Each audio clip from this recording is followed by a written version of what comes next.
How do you go from hitting game-winning shots next to LeBron James, making over $16 million, to a homeless man on the side of the street?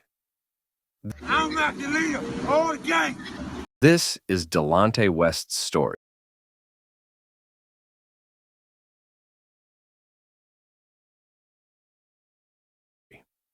Delonte had one of the toughest childhoods in the NBA. He grew up in poverty, parents divorced, and kids would constantly bully him for having red hair, making him feel like an outcast. For years, he struggled to fit in. The only thing Delonte had was basketball. That's what gave him his ego, his identity, and as a kid, it was the only thing that made him happy. But when Delonte turned 12, he suffered his first devastating injury, and it left him sidelined for months. This was the first time he wasn't able to drown out his thoughts with basketball, and he spiraled into a deep depression. His mom saw he was struggling and decided it'd be best for him to live with his dad for a bit. But this only made things worse. His dad couldn't care less about what he was going through, and his new school was full of kids that were bad influences, opening the door for him to start experimenting with prescription drugs and alcohol. It wouldn't be until his leg injury healed that Delonte could feel somewhat normal again, and by the time he got to high school, he ended up turning into a star athlete, averaging over 20 points a game.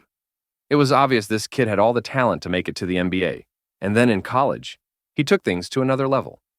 During his junior year, Delonte and Jameer Nelson, a future NBA player as well, were known as the best backcourt in basketball, and they torched through the regular season. Delonte was averaging 19 points a game, and the two stars led the St. Joseph Hawks to a 32 record.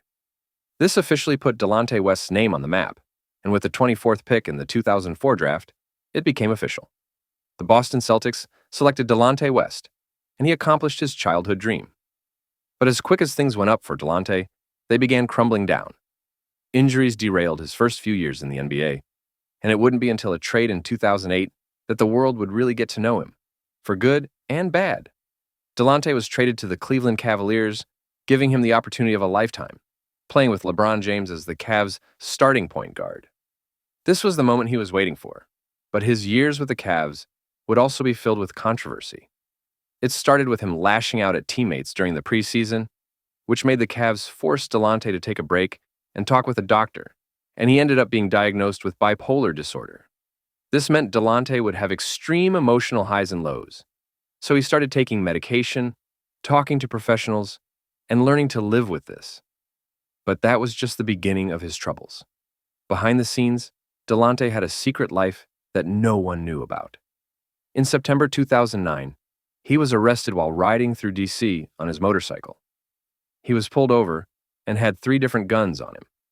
And with that, Delonte's name was in headlines everywhere, and people started questioning what was going on in his life. He ended up getting a slap on the wrist, sentenced to 8 months of house arrest, 2 months of probation, and 40 hours of community service. Then, the following season, Delonte was involved in a controversy that not only left a stain on his legacy, but also LeBron's. The Cavs went into the 2009 to 2010 playoffs with the best record in the NBA, and LeBron was on a mission to get his first ring. But after going up 2-1 in the semifinals against the Celtics, the Cavs lost 3 straight games and were knocked out. LeBron went from an MVP player to disengaged, and sports shows immediately jumped on the story of LeBron's meltdown, trying to figure out what happened, and they uncovered something no one saw coming. Delonte West was sleeping with LeBron's mom, allegedly. Rumor has it LeBron found out that Delonte was hooking up with his mom during the Boston playoff series, and it completely threw him off his game. And just like that, the two players became the biggest sports topic in the world. Then, to make matters worse, the Cavs decided to trade Delonte away to the Timberwolves, and they waived him immediately. He then went on to sign a 1-year deal for the 2010 to 2011 season with the Celtics. But he had the worst year of his career, so they dropped him faster than they got him. It seemed like everything was falling apart, but luckily, one more team was willing to give him a chance: the Dallas Mavericks. They saw some value in the years of experience he had playing alongside LeBron James, so the Mavs signed Delonte to a 1-year deal for the 2011 to 2012 season. But this season was one of the most controversial in NBA history, and it put Delonte in a position he hadn't been in since his middle school days. The NBA officially went into a lockout during the 2011 offseason, due to players and owners not being able to reach an agreement with the players' union. This meant no teams could sign or trade players, players weren't allowed to use team facilities, and no one was being paid. For the first time in Delonte's career, he wasn't getting a consistent paycheck, and it turned out he hadn't been handling his money well at all. Delonte and his family had a $1 million 8-bedroom mansion in D.C., and he could barely afford that when he was getting paid. During the lockout, a water heater broke, and the family had to heat water up on a stovetop just to take a bath. The situation got so bad that Delonte, while being an NBA player, had to go get a job at Home Depot. Yeah, this guy literally worked at Home Depot during the lockout. He was disgusted with himself, and he wanted to get rid of anything that made him feel like a failure. So Delonte started selling every single piece of memorabilia he had. It got so bad that when Delonte couldn't find a buyer, he would just throw the memorabilia away, just trying to erase all the pain he was going through. This lockout was one of the most difficult times in Delonte's life. But luckily, it was short-lived, and by January 2012, the NBA was back in session, and Delonte still had an opportunity with the Mavericks. After hitting rock bottom, Delonte was given one last chance to turn things around. The only question now was, can Delonte actually bounce back? Even with everything going on personally, Delonte proved he could still be a solid role player in the NBA, bringing his numbers back up to nearly 10 points a game throughout the 2011-2012 season. But Delonte was still struggling personally. His criminal record kept him from getting a place in Dallas, so he was forced to sleep in his car and even the Dallas locker room. Luckily, he was working for a guy who seems to genuinely care about his people, Mark Cuban. And as soon as Mark heard about Delonte's situation, he went and got him a place approved.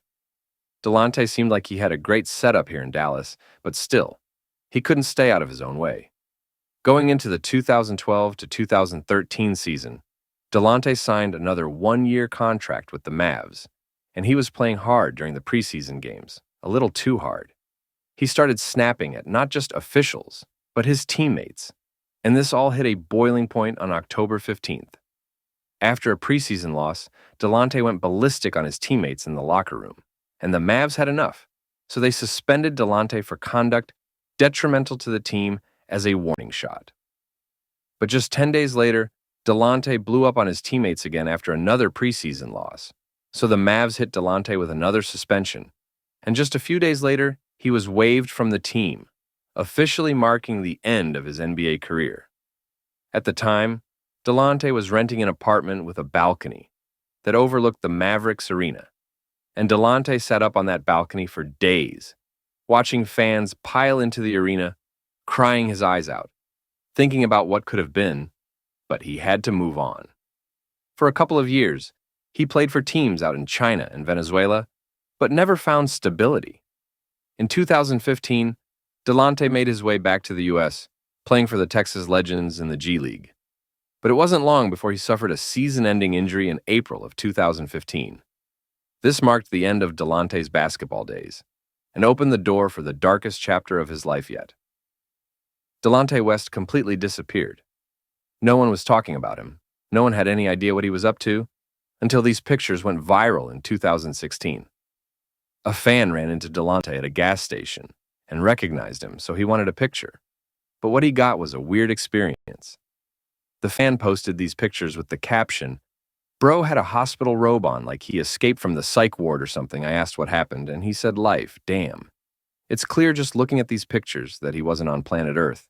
Nowhere close. I wouldn't call him homeless here, though.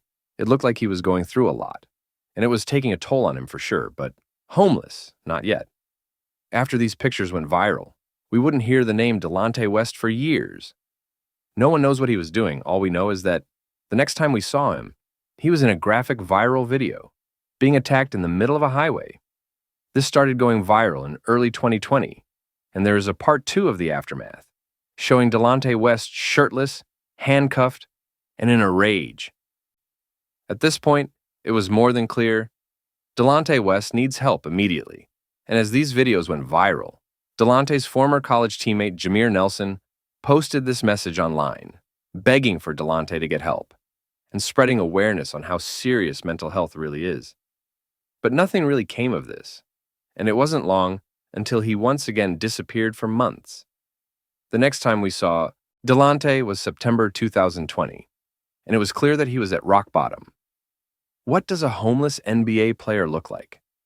Well, a heartbreaking picture started going viral, showing Delonte on the streets of Dallas with a cardboard sign begging for money. This time, when Delonte went viral, things felt different. This picture took the internet by storm, and the NBA world started rallying together to try to get Delonte some help. Anyone and everyone that ever met Delonte was posting online, begging for someone to get him help or offering it.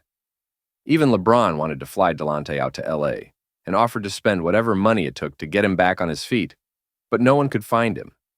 Every minute was important. It felt like it was a matter of time before things hit a point of no return. Thankfully, there was one more person trying to hunt Delonte down: Mark Cuban. Mark saw these pictures and videos go viral throughout 2020 as well, and as soon as he saw Delonte was in Dallas, he started making every call he could to try and find him. A few days went by, and Mark was able to get a hold of Delonte. They agreed to meet at a gas station in Dallas, where Mark picked him up. Not long after, Mark confirmed with reporters that he did pick him up, saying, "I could just confirm that I found him and helped him. The rest is up to Delonte and his family to tell." We didn't hear anything about Delonte for another month or so. Then, out of nowhere, Mark shared a couple of pictures and an update, saying, "Ladies and gentlemen, I present to you Delonte West. A long, long, long way to go, but he's taken the first steps and shared these with all of us as a thank you for the love and support." For the first time in years, Delonte looks alive and happy, and now it's being reported that Delonte has a job working for the same rehab center that he attended. From NBA player to homeless, this might be Delonte's last opportunity to save himself. Mental illness is hell. It's an internal battle that you have to live with forever. So if there's anything you take away from Delonte's story or this video, it's that it's okay to ask for help. In fact, Delonte getting in that car with Mark Cuban and accepting the help he needs, that's the strongest thing he's ever done.